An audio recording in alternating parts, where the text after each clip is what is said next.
and there was fear in his eyes.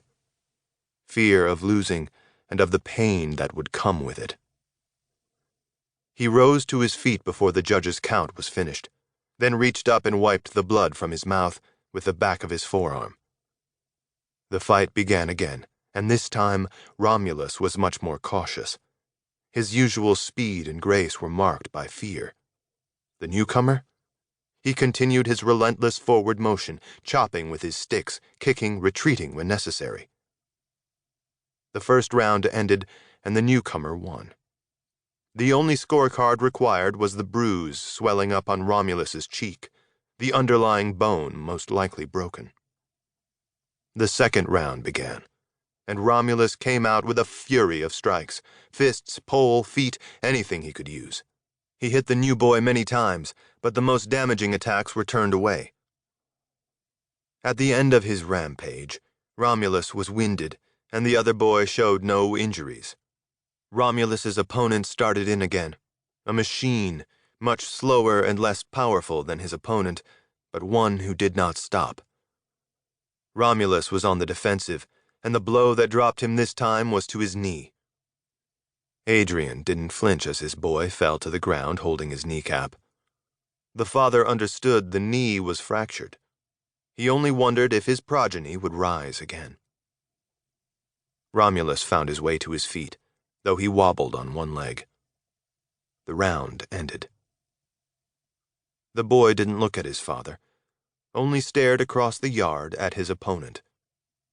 The fear was gone. Now there was hate, disgust. The third round started. There was no flurry from Romulus.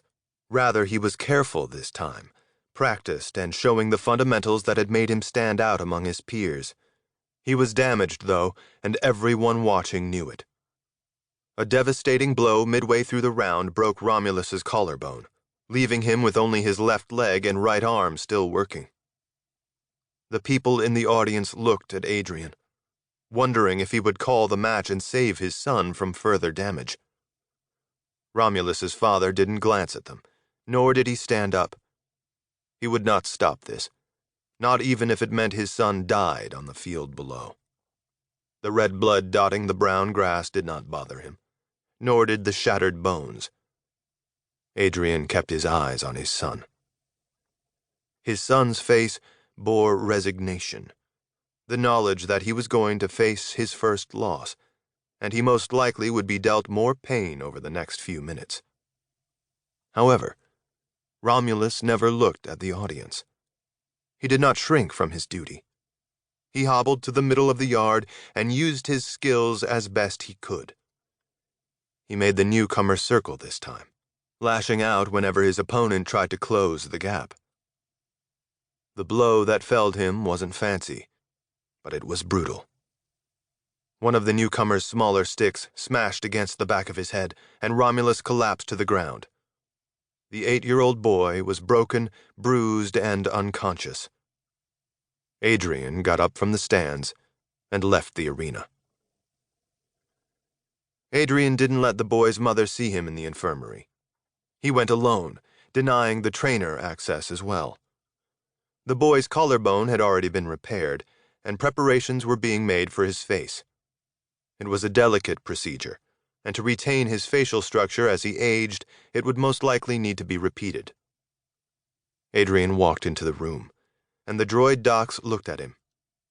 Something passed between them, and the three moved out of the room, leaving the father alone with his son. Adrian walked over to the room's only window and placed his hands behind his back.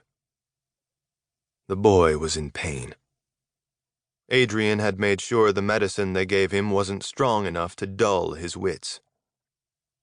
Minutes passed in silence. Neither said anything. It wasn't the boy's place, and Adrian knew this lesson had to remain with him for the rest of his life.